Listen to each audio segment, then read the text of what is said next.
All right. Hello and welcome everyone to Heart and Soul Connected, where it is my distinct pleasure to have MaryAnn from Revealing Light Tarot down in Australia. Welcome, MaryAnn.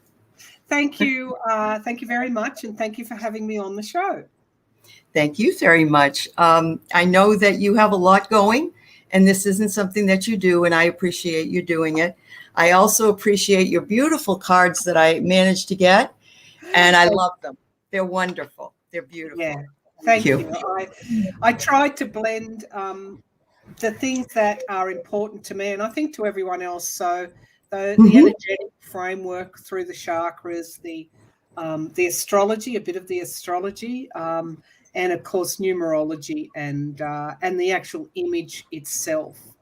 Right, which really makes the whole thing. Yeah. No, Yeah. and they're very intuitive. I haven't really had to go look for answers. They're right there. They're beautiful. So thank you. I'm enjoying them. Well, Yeah. thank you very much for the shout out as well. I'm Sure.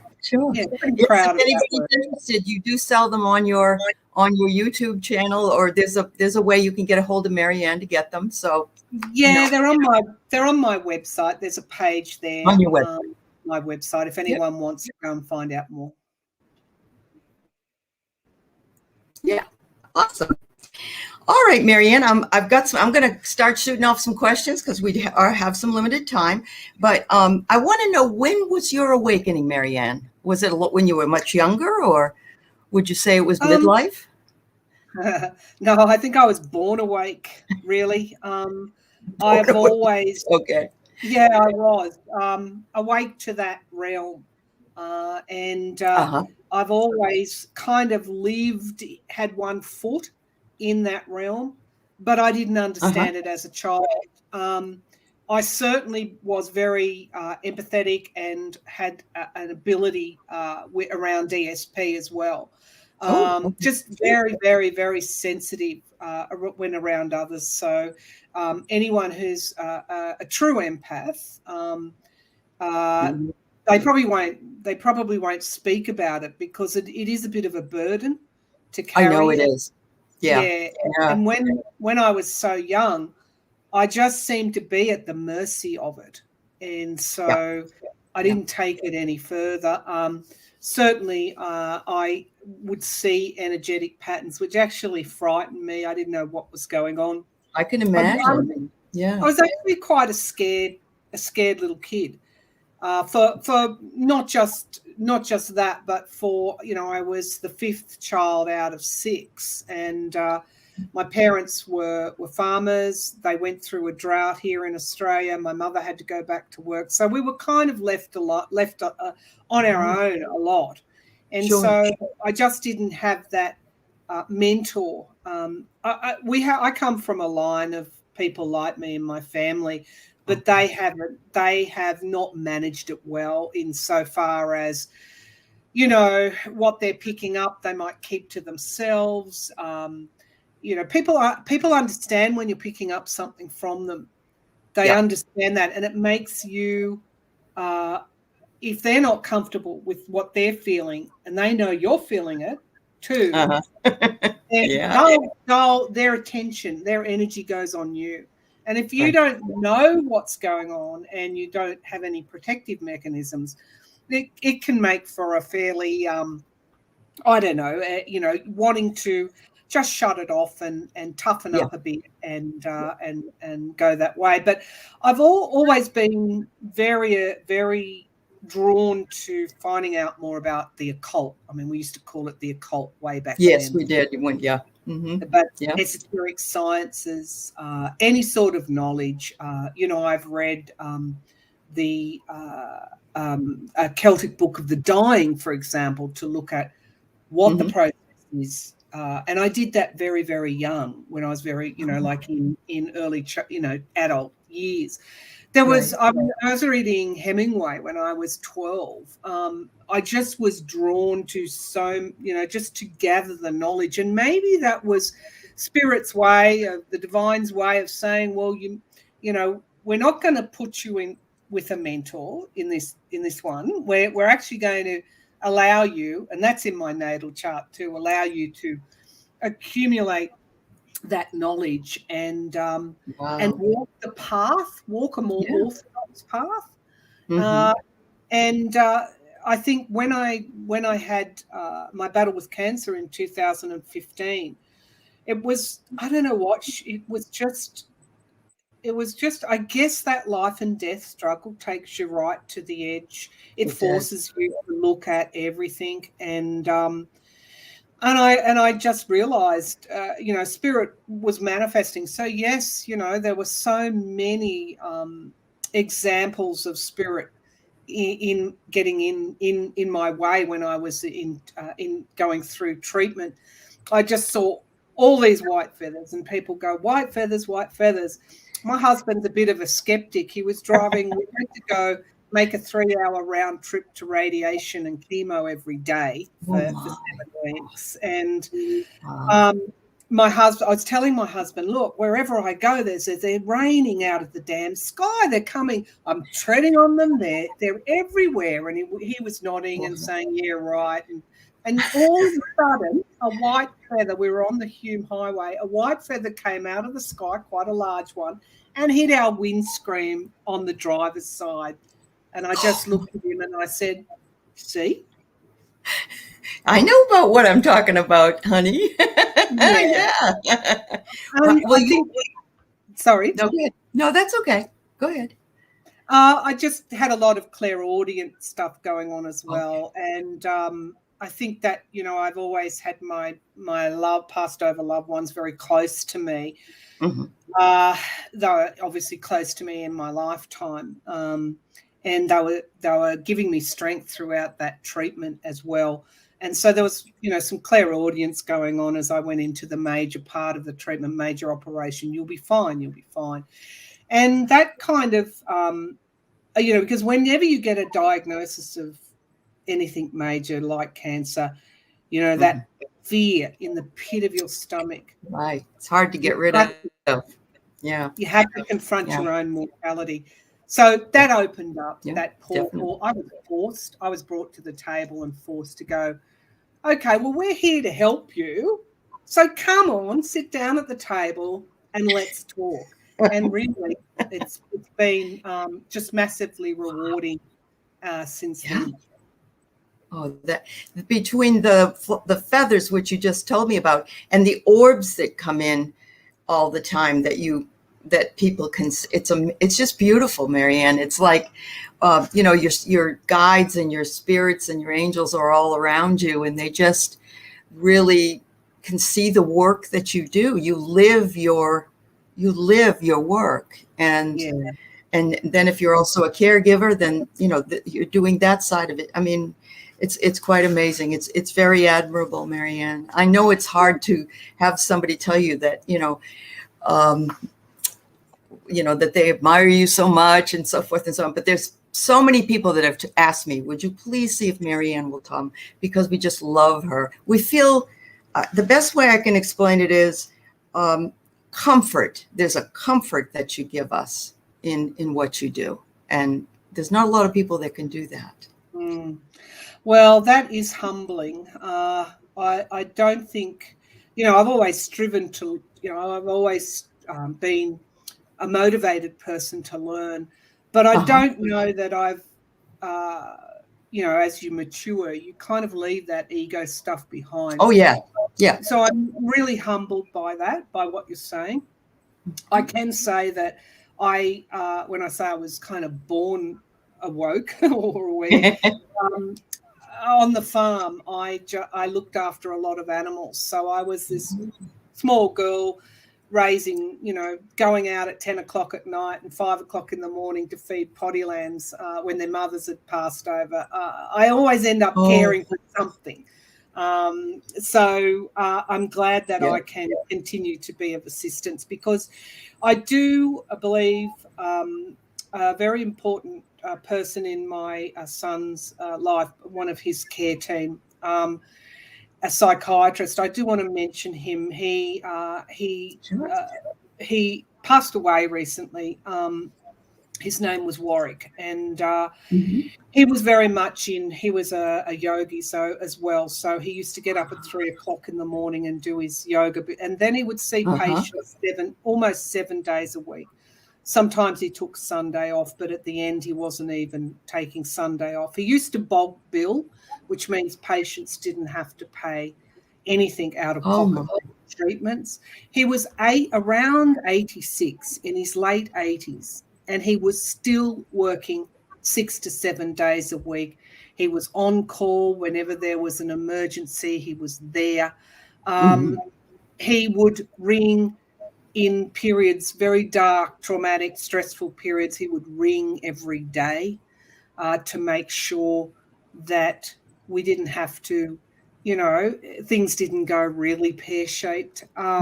He stayed outside of that traditional, I guess, medical type of system, mental health type of system, which can be quite cruel. He passed away recently, but one of the things that he said to me, we used to have these talks. I'd go in first with my relative, and then we would have this chat, and he would talk to me about esoteric matters.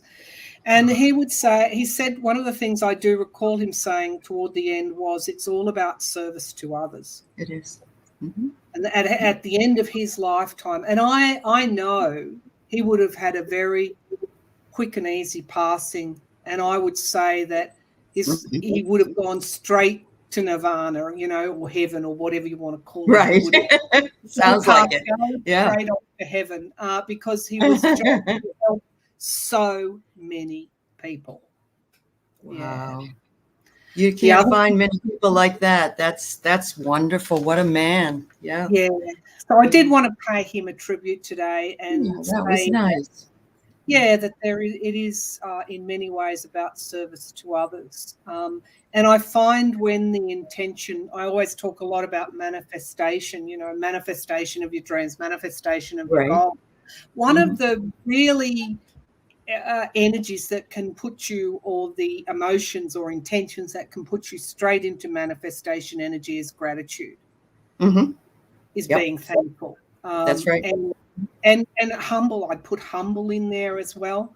And if your intentions are to be of service, if your intentions are pure, you'll found in my lifetime that it's almost like the wind, as I keep saying, the wind is at your back.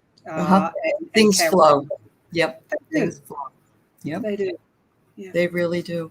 Well, that kind of segues into something else that I wanted to talk about, which was, since the virus, since Orange Man, unfortunately, a lot of people have turned to YouTube to find their community, to find hope, love, whatever it is. And I wonder, I'm guessing you were on YouTube prior to all of this.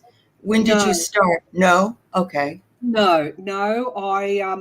I trained as a writer, so I that was kind of my orthodox career, and moving into research, and I just seemed to get endless degrees and study, again as well, part of that learning.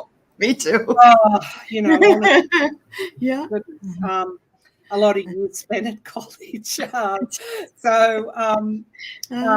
When Trump came onto the scene, I was so outraged by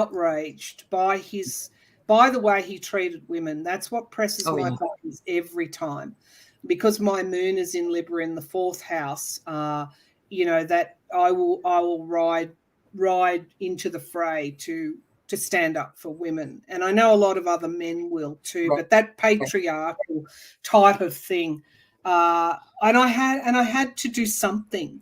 You can't feel that deeply about things and not be able to express that and do something about it. So my YouTube channel started there, but very much mirrored when I started visibly doing that work. I've also got Pluto and Uranus in the 3rd house of communication conjunct. So it's almost like it was in my natal chart to do that. And I, believe it or not, had preferred to be behind the camera or behind the scenes before. It's not a natural thing for me to do this. So, right. But once I started doing it, it was like Spirit said, okay, well, if you're willing to put yourself out like that and show people and give them a window into how to live spiritually, then we're going to help you too. Right. And I mean, those orbs don't show up for no reason at all. They're there to show people that there is more than what we can see in front of us, that the spirit realm is all around us, in the nature realm, in energetically, it's all there at all times. Right. So I think, when you look at the astrology of this time, we are meant to find out more about our spiritualism, to connect with spirit, to understand that these things they need to be taken out of. I did a Haunting Live podcast the other day simply because I wanted to say I really liked Trevor, but I also wanted to say don't be fearful, because we've seen the occult with fear through, ghosts, poltergeist, because there's a whole mythology that's developed around that. But it's not, I'd wager that a lot of the spirit activities in the ghost busting type of videos, they're probably having a little smile to themselves. I mean, no doubt there are entities. I'm sure they are. But if you do your protection and you've got that, again, that pretty pure intention of connecting with love, because that's what the energy is, it's love. And if you've got that, only sublime spirit will be around you. So I wanted to get that point across. Fear contracts, love and faith and trust expands. It does. It reminds me of when I tell my students when they're reading a book about a birth, I said, when you go to give birth to a baby, it's the natural way. You don't tighten up and everything, because you can't let that baby out that way. You have to let it go. You have to let it flow.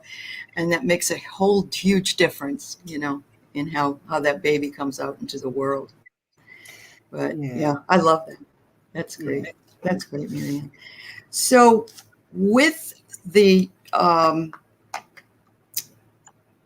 have to tell you that I'm completely amazed by people that live in the UK, in Canada, in Australia, or New Zealand, that they know so much about our politics. I mean, about the Jim Jordans and all these other yo-yos that we have. Is this just something that you found yourself drawn to? I mean, I don't know anything about your politics at all, except for Scotty. I know about Scotty. That's all I know. There's Scotty from marketing. Scotty. Yes. They're the polite terms for him. Look, when Trump came along, he was a threat to, I felt very keenly, he was a threat to the world order. He was a threat to democracies. He would have established, had he been allowed to, post January 6th, it was absolutely a coup attempt. Absolutely. Had that succeeded, I'm pretty sure you would have had an authoritarian regime in the US, because it was so obvious to me standing on Australian shores what was going on. And so I had an interest, a stake in it, because if America fell to authoritarianism, we would probably, that would open the door to something like that in Australia. And it would destabilize everything. This way, getting rid of Trump gives us a little bit of a chance that we're not perfect, right. And but it gives us more of a chance. I did feel we were at a tipping point. So I started my life as a journalist. They drove my teachers and steered me into writing as a career to manage this clairvoyance that they wouldn't term it like that. They just called it a very vivid imagination. Okay. Thanks for the help. I still don't understand. Still don't understand what's going on. But yeah, so I studied at uni in communications, and I ended up becoming an editor of a media outlet. And so then later on, I kept moving through, I guess, on this journey to work it all out. I then did a research degree and also some teaching, a teaching qualification. So what you see there in the gathering of information, I think it was Jung that said that intuition is about when psychic prediction is when analysis and intuition come together, which allow you to see round a corner. So those things are working. And to do that, I need to be informed. But I have viewers that send me I'm sorry, but I've heard that from others, that they get some terrible emails, and what's the point? If you don't like it, why don't you just leave those people alone and don't watch? I think you've even said that, haven't you? Yeah. I do moderate. You have to moderate. You have to. Trolls. In very nasty energy around, and for my really loyal subscribers. In fact, Haunting Live came and emailed me and said you have some loyal subscribers on your channel, and I don't want them to sit in that negative energy either. Right. We don't want you to get it. No. We don't want you to have that. It's my house. I'll decide who I let in. That's right. I love it. What a great philosophy. Thank you so much. I want to talk a little bit about your painting, because I think it was Instagram. I watched you.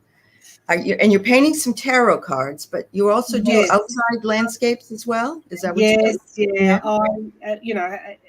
I have Neptune in Scorpio in the 5th house, which means that I go deep with my creative expression, and I bring in that psychic stuff in how I express. So I guess they may not have been totally wrong steering me toward writing. I do less writing these days, but I do need to have that creative expression. And so I started paint. I spent all of last year in art classes. I have done, about half the major arcana, but it is it's a huge project. It is a big project, yes. It's not going to be done anytime soon. But I do love to paint because, again, you can capture things within your art that can give healing or give comfort or give inspiration. True. It's connection. It's about connection. It is connection. Yeah. So are you choosing your own images to paint, or are you painting another deck, so to speak, like Rider-Waite? They do have some alignment with Rider-Waite concepts. I think they have to, because that's what people are most familiar would want. With. Yeah. It's a whole body of knowledge you don't want to overturn. True. But I do put my own spin on it. Good. So, and for example, the devil energy is actually an abstract of moving through that dark energy toward the full range of colors in the chakra. So, and that fits with the meaning of the devil card, that you actually do have to transform something. You do have to unchain yourself. What is the darkness? The darkness is ignorance. And one of the things that I guess I learned very early on is don't assume that you know. Don't assume you know everything. Challenge yourself all the time. That way you're always learning. That's so right. I don't get it. I mean, I don't get it right all the time. My values at 21 are different to the set of values that I have now. I'm continually evolving and growing. But I think, if we can learn to just challenge ourselves through maybe the greatest insights come when you put yourself in someone else's shoes. Absolutely. And you cross a barrier when you do that. You can feel it, the energy shift when you put yourself in. It's hard to do. It is, because we go so quick with our opinions and our egos and our this and our that and our values, and we're triggered. But unless we step into someone else's shoes during that moment, then that's what we got to do more of. We do. Compassion and kindness. I'm doing a series now on my channel where I'm going over and talking about the Tao Te Ching and just taking different chapters of it and talking about it and how we can implement that, because I love the Eastern philosophies myself. So when you said that about learning, I'm constantly learning, but also you have to empty your cup, because if you don't, you can't fill it back up again, because it will spill all over the place. And I think some of those concepts are so important for people to understand. Yeah, I want to take up that empty the cup thing. That's really important. Yeah, I do want to, because, otherwise you get overwhelmed. And I think, we've just got so much information coming at us. There are times when I have to step back, because there's so much there that unless you're in that space with that cup that can be filled again, you're really beating your head against a brick wall, because you can't learn anything. You can't really feel it. It is all about resonating and aligning, and you can't do that if the cup is overwhelmed. So I constantly tell my viewers, turn off the whatever it is, the social media, and I have big periods of that as well when I do that, because it's a tiredness of the spirit. It is. And you do need to fill yourself up. There's also in my life a recognition of acting when I get like that, because in my natal chart, I could have predicted I would have health problems, being a workaholic, this constant pushing forward and not nurturing and not recognizing when you need to step back and unfill that cup. So that's been one of my big life lessons. And that's why another reason why I do put some boundaries around, we don't have trolls, we don't sit in their energy, we challenge, we don't parrot, when we don't agree, that's fine too. We do it with love and compassion, But I think it's very important that when people feel overwhelmed, and I'm speaking from experience and the learning that I've had around my own health, that when you're feeling overwhelmed, please step back. Step back. And if you're coming forward with a fairly aggressive comment or insult or thought, step back from that as well, because that's absolutely. You don't need to have any more toxic thoughts of your own to add to it. I often wonder that if we all did more of that, what would happen to to that negative energy? Where would it go? An old friend used to say to me, if you've got 300,000 pounds coming at you, and you stand in the way, it's going to hit you. But all you have to do is a slight turn. Just turn. And allow it to go past. Yes. So, absolutely. I love it. He used to say to me, MaryAnn, you're always standing, not moving when it's coming at you. Well, these days I've learned to just go a bit like that. Oh, MaryAnn, you're a delight, honestly. I wish I could have a cup of tea with you sometime, just sit outside. I've got a lot of things that I agree with completely that you have done with your life, and some similar things I've done with mine. So there's a reason, and I so appreciate you taking time to talk to me. I have one last question, and then I'm going to let you go. Let me see if it was the astrology. That's fairly recent. Is it with Dr. Skirbo? Is she teaching you? Was she teaching you? No. I had a very good mentor. Her name was Michelle. She was an astrologer from the old school. Okay. And she started mentoring and teaching me, throwing me these informative lines that I could follow. She sent me a box of her astrology books, and said, here, I'm passing the baton over to you.